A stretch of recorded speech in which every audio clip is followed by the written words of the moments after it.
মহারাজ, অনুসূয়া চক্রবর্তীর আরেকটি প্রশ্ন আছে। উনি বলছেন, যদি শরীরটা চলে গেলে সব অস্তিত্ব নির্মূল হয়ে যায়, তবে তো মা, ঠাকুর, স্বামীজি বা যে কোনো মহাপুরুষকে ভালোবাসার বা তাদের কাছে কৃপা প্রার্থনা করার কোনোই মূল্য নেই। শুধুমাত্র অনুপ্রাণিত করার কাজেই থেকে যাবেন ওনারা। ওনাদের কোনো অস্তিত্ব তবে এখন নেই। সত্যি কথা বলতে কি, আমি তো নিজের মুক্তির কথা ভেবে আধ্যাত্মিকতাকে আপন করে নিইনি। আমি শুধু মা, ঠাকুর, স্বামীজিকে ভালোবেসে ওনাদের দেখানো পথে চলার চেষ্টা করছি। সবসময় মনে হয় আমি সঠিক পথে চললে ওনাদের খুশি করতে পারবো, ওনাদের ভালোবাসা পাওয়ার যোগ্য হয়ে যাব। কিন্তু ওনাদের যদি কোনো অস্তিত্বই না থাকে, তবে তো আমার সব আশাই নিরর্থক হয়ে গেল। শুধু আমার মৃত্যু ভয় কাটানো আর নিরুদ্বেগ জীবন কাটানোই আধ্যাত্মিকতার প্রেরণা। প্রেমের তবে কোনো জায়গা নেই। কৃষ্ণ নেই, মা, ঠাকুর নেই, মহাপ্রভু নেই।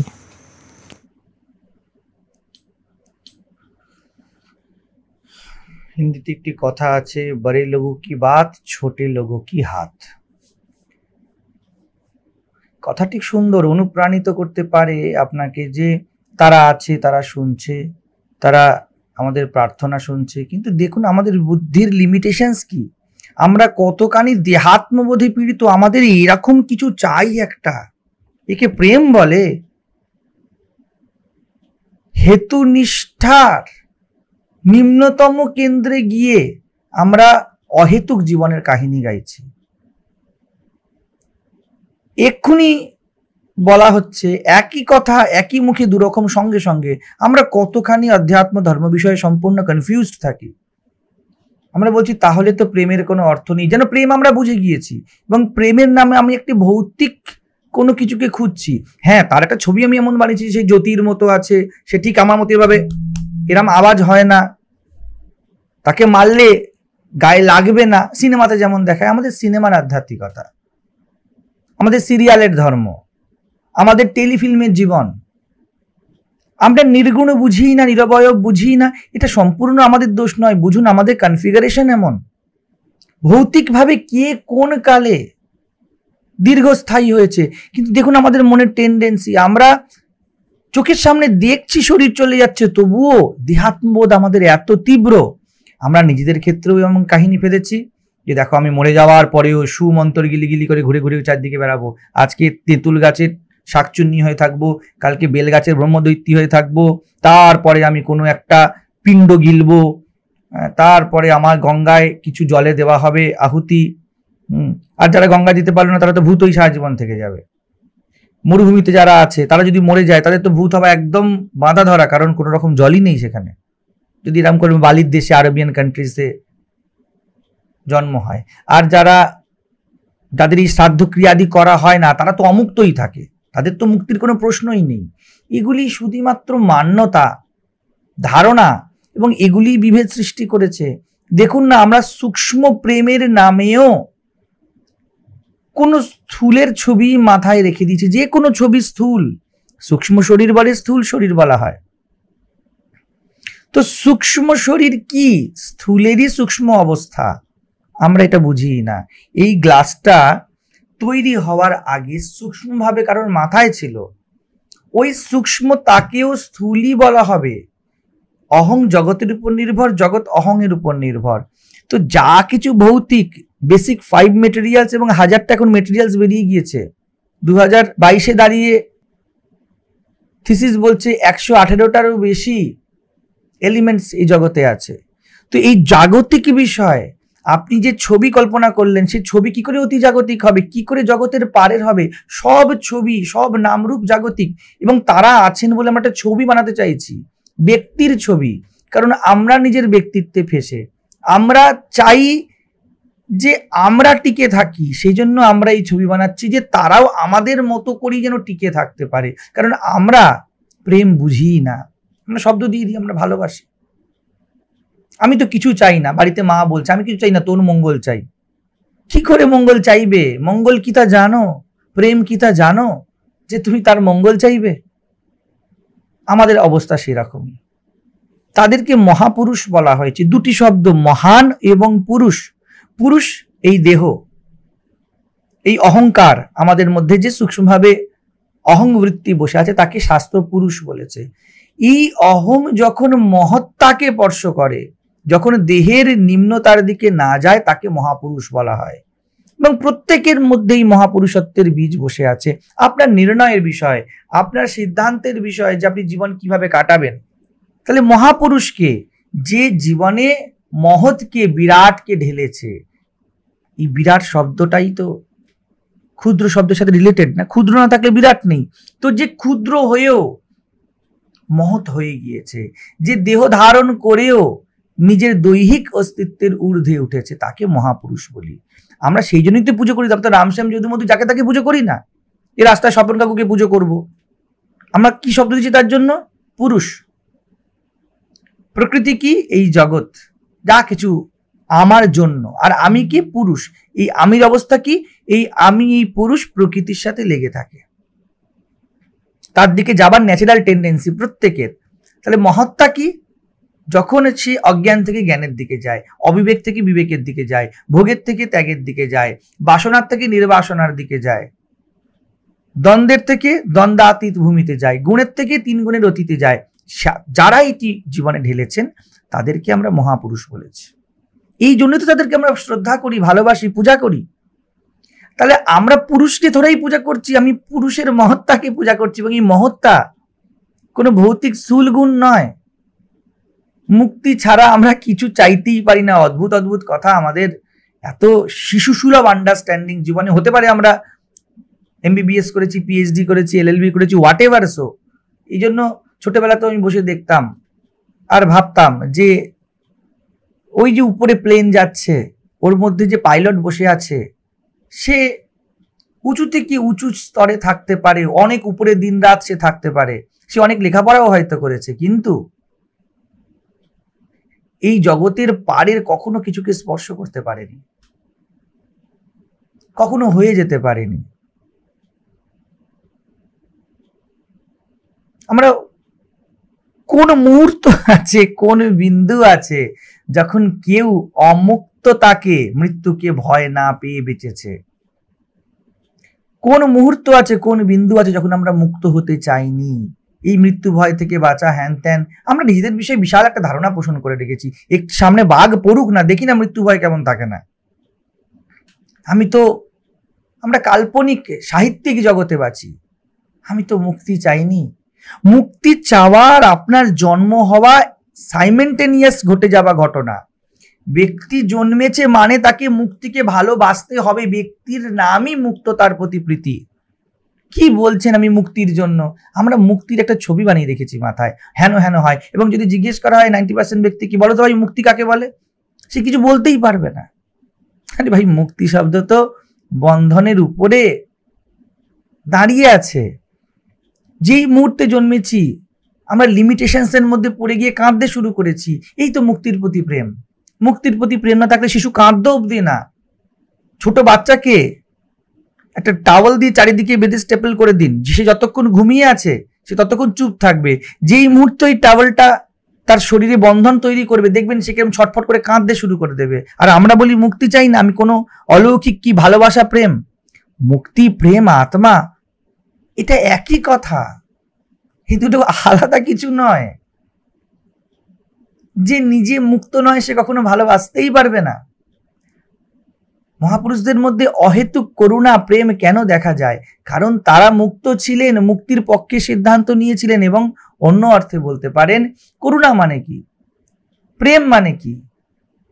আমি যে লিমিটেশনস ফিল করেছি এবং তার থেকে উঠেছি, এই অভিজ্ঞতার মধ্যে দিয়ে না গেলে আমি কখনো অন্যের বা কারোর বন্ধনের যন্ত্রণা বুঝবই না। তার থেকেই তো করুণা জন্মায়। তো মুক্তি না থাকলে করুণার প্রশ্নই নেই, জ্ঞানের প্রশ্নই নেই, বিবেকের প্রশ্নই নেই, মহত্তার প্রশ্নই নেই। তাদের খুশি করার অর্থ কি? তারা কি ভৌতিক শরীরে বেঁচে আছে এভাবে? ডেথ সার্টিফিকেট বেরিয়ে গেছে শ্রীরামকৃষ্ণ দেবের। মহাপ্রভুর যে জীবন, সেই জীবন কি ভৌতিক জীবন? বুদ্ধের জীবন কি ভৌতিক জীবন? তারা এই ভৌতিকতার মধ্যে থেকে, বুঝুন সূক্ষ্মতা, অভৌতিক সিদ্ধান্ত নিয়েছিলেন। তাই তো তারা মহাপুরুষ, এবং সেই জন্যই তো আমরা তাকে পুজো করি। তো তাদের প্রতি প্রেমের অর্থ কি? তাদের দেহকে কামড়ে থাকা? তাদের যে উন্নত চেতনা তার পূজা করা, এর থেকে কি এসেছে জানেন? ঠিক এই মনোভাব থেকে সাম্প্রদায়িকতা এসছে, ধর্মীয় সাম্প্রদায়িকতা। আমরা জ্ঞান, বিবেক, বৈরাগ্য বা যাবতীয় আধ্যাত্মিক গুণকে একটি ব্যক্তির মধ্যে দেখে বলেছি এই ব্যক্তি শ্রেষ্ঠ এবং সেই ব্যক্তি বেঁচে আছে, সে সারাক্ষণ সূক্ষ্মভাবে শুনছে আমার কথা, আমার প্রার্থনা পূরণ করছে। এর অর্থ আপনি একে সূক্ষ্ম নয়, আপনি উচ্চতর সিদ্ধান্তকে বরং আপনার মনের ছোঁয়ায় স্থূল করে দিলেন, এবং তার থেকে বিভিন্ন বিভেদ। আমাদের এখানে ঠাকুরমা স্বামীজির ছবি বসানো হয়েছে, এবং আমাদের প্রার্থনা কক্ষটি যেহেতু উপরে, ওঠার মুখে ওইটুকুই জায়গা ছিল আমাদের যেখানে আমরা মহাপুরুষদের ছবি রাখতে পারি। তো বিভিন্ন মহাপুরুষদের ছবি রাখা আছে, যারা এসেছেন তারা জানেন। কিন্তু প্রথম দিনই আমি ক্ল্যারিফাই করে দিয়েছিলাম যে এই যে 3টি ছবি সুন্দরভাবে সাজানো আছে, এনাদেরকে বিশেষ ভেবে নেবেন না।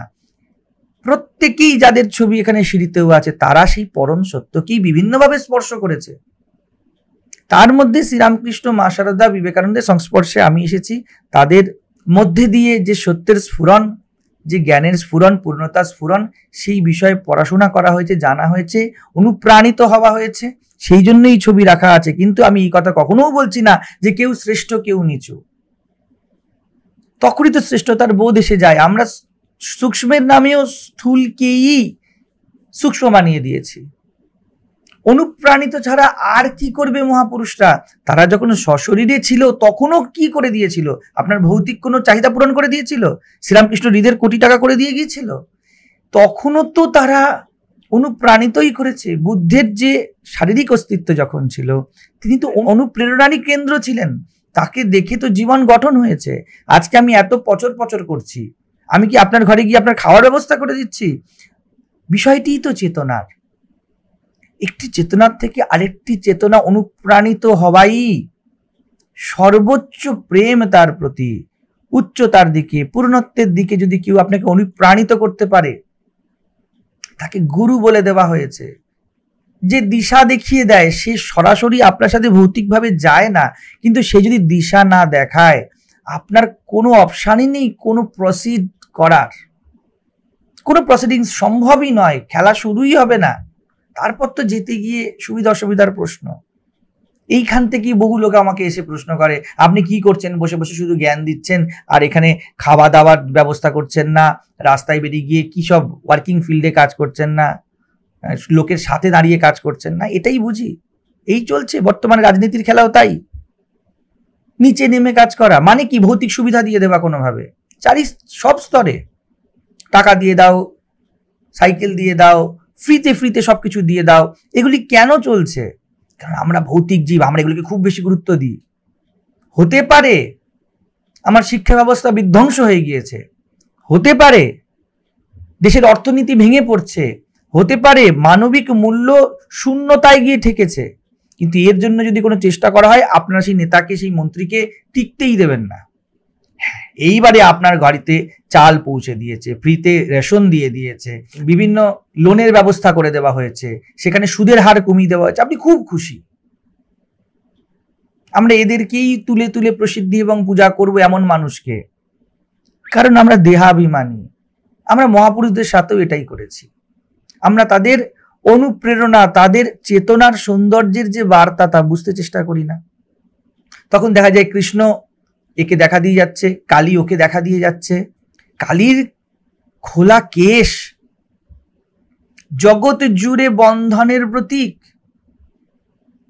তিনি মুক্ত কেশী। এই জগতে কেশে কি হয়? চুল দিয়ে চারিদিকে দেখেছেন, চুলের জট মেলা যখন ছাড়ায় কিরকম আটকে আটকে যায়, বন্ধন বন্ধন হয়। কেশ তো আছে, কিন্তু খোলা কেশ, মুক্ত কেশ। অমুক্ত তার মধ্যে মুক্তির স্বাদ। এবার কালী কি এসে আপনার হাতের দড়ি খুলে দিয়ে যাবে, না জেলে আছে যে তাকে ভৌতিকভাবে মুক্ত করে দিয়ে যাবে? নাকি আপনি বলবেন তখন, বা কেউ বলবে যে দেখো তাহলে তো কালী নেই। কালী সূক্ষ্ম বার্তা। এইটাই যখন আমরা বুঝতে না পারি, স্থূলের পূজারী আমরা চোখের দাস, তখনই কি করি? ধূপ করে মা কালীর সামনে আবির্ভূত হলো। মা তুই এলি, মা তুই খেলি। যাওয়া আসা, খাওয়া, ঘুমানো, নাচা, কোদা, হাত ধরে বসা, আমার প্রবলেম সর্ট আউট করা, আমার মেয়ের বিয়ে করিয়ে দেওয়া। দুদিন আগে একটা ফেসবুকে পোস্ট দিয়েছে, তাতে বলছে নাকি গোপাল কাকে 10 লাখ টাকা পাইয়ে দিয়েছে। বারে বাহ, কৃষ্ণের কি সুন্দর উপযোগিতা তোমার জীবনে। এগুলি একই স্তরের যা এখানে বলা হয়েছে চিঠিতে।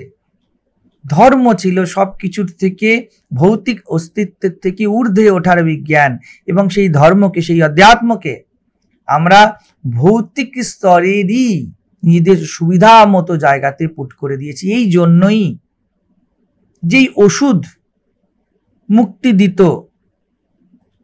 সেই ওষুধকেই যখন নষ্ট করে দেওয়া হবে, যেই ওষুধ সুস্থতা দিত, সেই ওষুধকেই যখন শেষ করে দেওয়া হবে, তা আর সুস্থতা কে দেবে? এর থেকেই সাম্প্রদায়িক মনোভাব জন্মেছে। দুঃখের বিষয়, শ্রীরামকৃষ্ণের নাম অবধি বিবেকানন্দ করেনি। এই যে বিবেকানন্দ কি ধর্ম প্রচার করে এলেন, আপনি তো বলছেন বা কেউ বলছে আমরা তারা মরে যাবার পরে শিকাগোতে উনি কি দিয়ে এলেন? কাউকে এরম ভাবে গ্লাসটা তুলে দিয়ে এলেন ভৌতিকভাবে, দেখো আমি ভৌতিক অস্তিত্বে আছি, তোমার ভৌতিক কিছু করে দেব? তখনও তো তারা অনুপ্রেরণারই কেন্দ্র ছিল। এমন কিছু বার্তা কার সামনে এনে দিল? চেতনার সামনে। আপনি এখন শুনছেন আমার কথা, স্থূল বলছি কি, কিছু দিচ্ছি কি? শিকাগোতে তিনি কি করে এলেন? কেন তার স্বামীজির এত নাম করা? কিচ্ছু দেননি ওখানে, টাকা দেননি, পয়সা দেননি, কাপড় চোপড় দেননি, কোনো ফাইল লিখে দেননি। দেহের থেকে চেতনা বহু উঁচু, এবং চেতনা এই ভৌতিক জগতের মধ্যে বন্ধনের মধ্যে পড়ে যায়। মহাপুরুষদের তো মহাপুরুষ এই জন্যই বলা হয়, তারা বন্ধন নির্মুক্তির বার্তা নিয়ে আসে, কিন্তু ব্যক্তিকে তো নিজেকে নিজের কাজ করতে হবে। আমরা মুক্তির ডেফিনিশন বাইরে রেখেছি, আমি তো মুক্তিকে ভেবে আধ্যাত্মিকতাকে আপন করেননি। আগে বুঝুন মুক্তি কাকে বলে, অধ্যাত্ম কাকে বলে। নিজেকে জানার নাম অধ্যাত্ম, নিজের মনের কি হাল। এবং মনে যখনই দেখবেন একটা অ্যাভারেজ মনে, তখন আপনি কি দেখতে পাবেন? বন্ধন দেখতে পাবেন, ক্ষুদ্রতা দেখতে পারবেন, স্বার্থ দেখতে পারবেন। যদি এইগুলি না থাকতো তাহলে অধ্যাত্মের কোনো প্রয়োজনীয়তাই নেই। কি দরকার আছে? শুধু শরীর মাত্র আছে, খাওয়া দাওয়া মজ মস্তি হয়ে গেল, কিন্তু দুঃখের বিষয় এবং আনন্দের বিষয় মানব মন এতে তৃপ্ত হয় না, এর থেকে উঠতে চায়। এই জন্যই তো আমরা চলার চেষ্টা করে চলতে পারি না, কারণ কেন্দ্রীয় কিছু বোঝা হয়নি। যেই মহাপুরুষরা আমাদেরকে আমাদের ক্ষুদ্রতা থেকে মুক্ত করতে, আমাদের সব গণ্ডি ভাঙতে এসছেন, তাদেরকে নিয়ে আজকে সাম্প্রদায়িক ধর্মীয় বড় বড় গণ্ডি বানানো হয়েছে। কারণ কি? এই দেহাত্মবোধ। আমি কে? আমি দেহ, আমার অহংকার। তো আমার যে উপাস্য সে কেমন হবে? সেও কোনো না কোনো ভাবে স্থূলভাবে থাকতেই হবে। ওই দেহ, ভৌতিক দেহ উড়ে উড়ে বেড়াচ্ছে, জ্যোতিষময় হয়ে বেড়াচ্ছে, না হলে মন কাহিনী খোরাক পায় না। আর যদি এটা স্বীকার করে নেওয়া হয় যে সকলের মধ্যে দিয়ে একই সত্য প্রকাশ পেয়েছে, বিভিন্ন সময় কাল পাত্র ভেবে চেতনার বিভিন্ন স্তর ভেদে তার বিভিন্ন ভিন্নতা হয়েছে, তার এক্সপ্রেশন বিভিন্ন, তাহলেও অহংকার ফিট আপ হয় না। অহংকারকে তো বলতে হবে দেখো আমি বিশেষ, তো আমার উপাস্য বিশেষ। কবির তো সাধক টাইপের লোক, রামপ্রসাদ তো সাধক টাইপের লোক, শ্রীরামকৃষ্ণকে দেখো বিবেকানন্দ অবতার বরিষ্ঠ বলেছে। ভাই, স্বামী বিবেকানন্দের গুরু ভক্তির গহন গভীর যে এক্সপ্রেশন, তাকেও তুমি অহংকারে রঞ্জিত করে দিলে, নিজেকে বড় বানাতে। অহংকার তো যে সবসময় নিজেকে বড় দেখাতে চায়, অহংকার তো সে নিজে টিকে থাকতে চায়। প্রত্যেকের জন্য এই অহংকার গুরুত্বপূর্ণ। ছাগলের সামনে বাঘ দাঁড়িয়ে আছে, ছাগলকে যদি জিজ্ঞেস করা হয় বল কাকে মারতে হবে, ছাগল বলে বাঘকে মেরে দাও। বাঘকে জিজ্ঞেস করলে বাঘ বলবে ছাগলকে মেরে দাও। অর্থাৎ কি, একটা ভাইরাস অবধি, একটি পোকামাকড় অবধি যদি আপনার সামনে থাকে, তো সে কি বলবে যে দেখো তুমি যদি শরীরে প্রবেশ করো তাহলে এই মানুষটি মারা যাবে, কাকে মারবো? ভাইরাস তোমায় মারি, ব্যাকটেরিয়া তোমায় মারি, না এই মানুষকে মারি? ব্যাকটেরিয়া ভাইরাসও হয়তো বলবে যে একে মেরে দাও। অহংকার এমনই, সে নিজে টিকে থাকতে চায়, এবং নিজে টিকে থাকার জন্য নিজেকে বিশেষ বানাতে হয়, নিজেকে ইউনিক বানাতে হয়। সব শেষ হয়ে যাক, আমি টিকে থাকি। আব্রাহামিক যে ধর্ম, তারও এই অবস্থা, প্রত্যেকেই এগুলি বলছে। টিকে থাকার জন্য কি হবে? গোষ্ঠী বানাতে হবে। যেহেতু আমি ভৌতিক, সেজন্য আমাকে ভৌতিকভাবে বাড়তে হবে। তো কি হবে? ব্যাপটিজম হবে বেশি বেশি করে, কলমা পড়ানো হবে বেশি বেশি করে। আমরাও একরকম ভাবে এই কাণ্ডটি করছি, এক্সপ্রেশন ভিন্ন। আমরা নিজেদের মধ্যেই ভাঙচুর করছি। রামকৃষ্ণ বড়, রামপ্রসাদ ছোট, মহাপ্রভু বড়, শ্রীকৃষ্ণ বড়, কালী ছোট, শিব বড়, গণেশ ছোট, ভাই কি বলা হবে? এই যে ভিন্নতা ভেদ তো মনের স্তরের হয়ে গেল।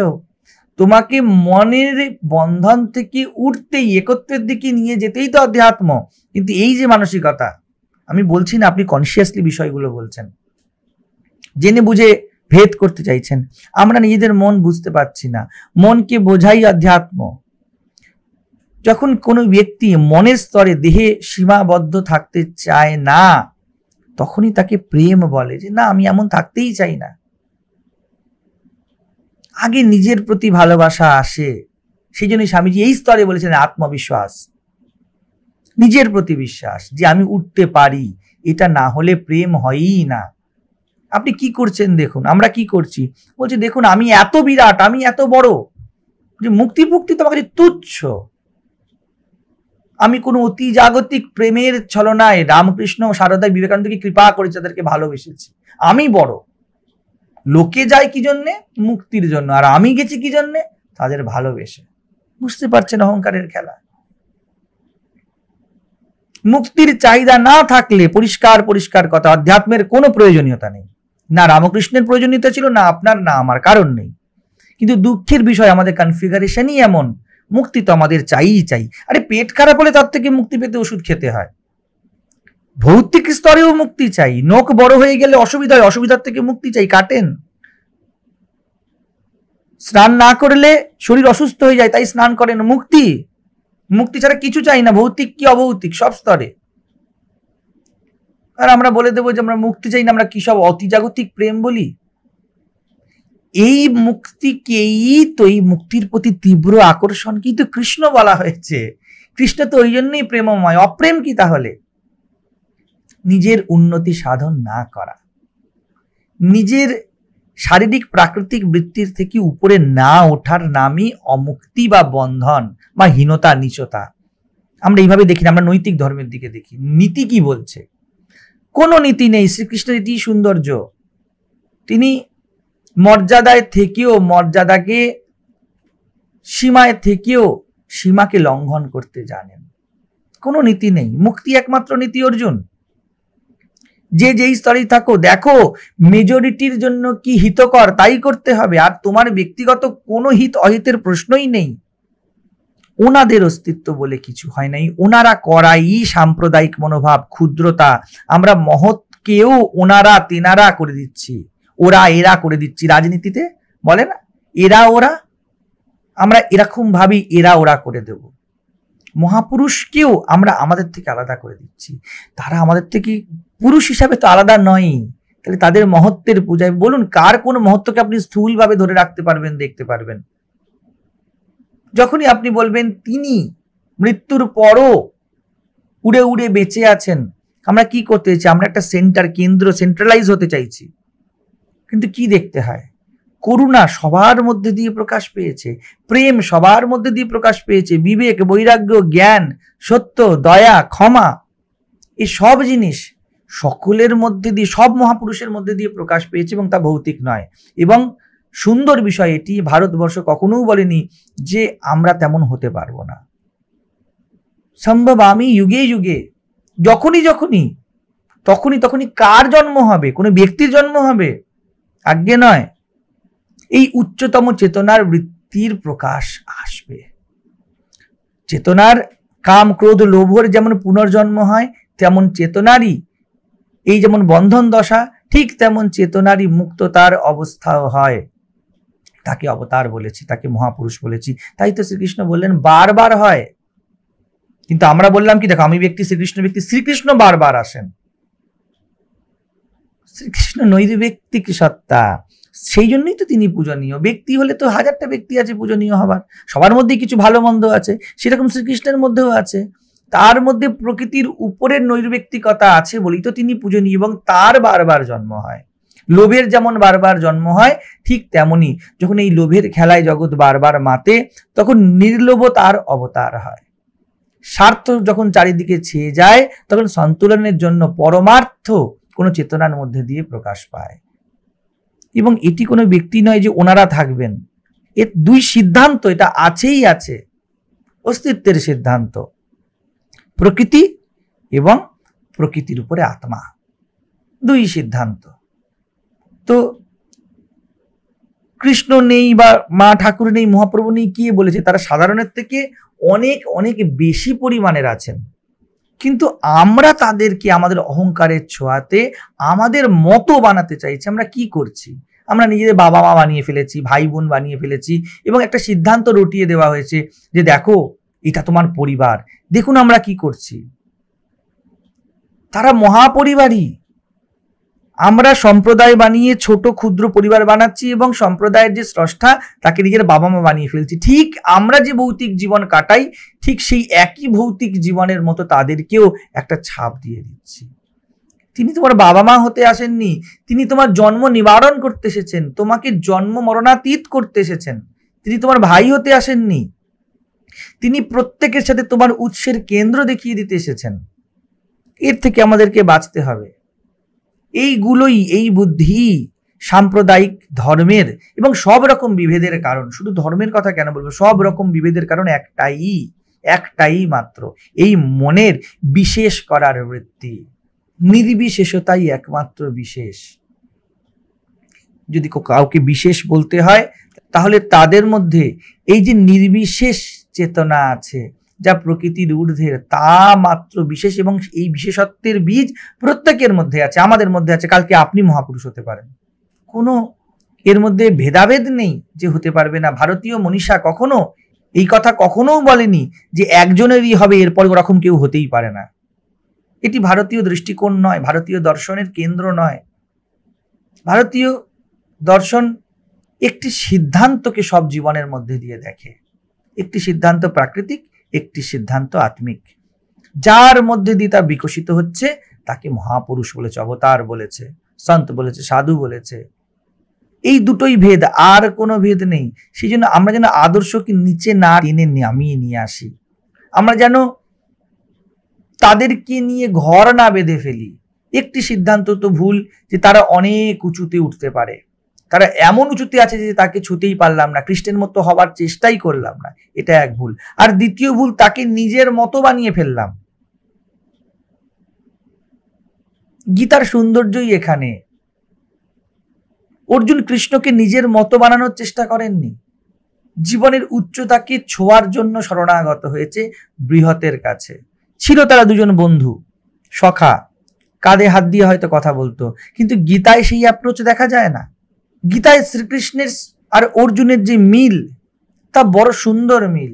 অর্জুন যেন প্রকৃতি জীব, অর্জুন কৃষ্ণকে নিজের স্তরে টেনে নামবে না, আবার কৃষ্ণকে এত দূরেও করে দেবে না যে ওই সিদ্ধান্ত জীবনে না নামতে পারে। অর্জুনের গান্ডীব ধরার যে তেজ, তা কৃষ্ণের অনুপ্রেরণাতেই এসেছিল। কৃষ্ণ এভাবে গান্ডীব নিয়ে বলেনি, নে অর্জুন ধর, আমি তোকে ছুঁয়ে দিলাম, ছু মন্তর, আর তোর মধ্যে শক্তি খেলে যাবে, তা বলেনি। কোনো মিথ্যা ছিল যা আবরণ হিসাবে শক্তিকে জীবের ঢেকে রাখে, তাকে শুধু সরিয়ে দেওয়ার কাজ করেছিলেন, এবং সেই মিথ্যা চেতনায় থাকে, দেহে নয়। তাই তো অর্জুন বা পাণ্ডব অল্প সেনা নিয়েও জিতে যায়। এটা বুঝুন।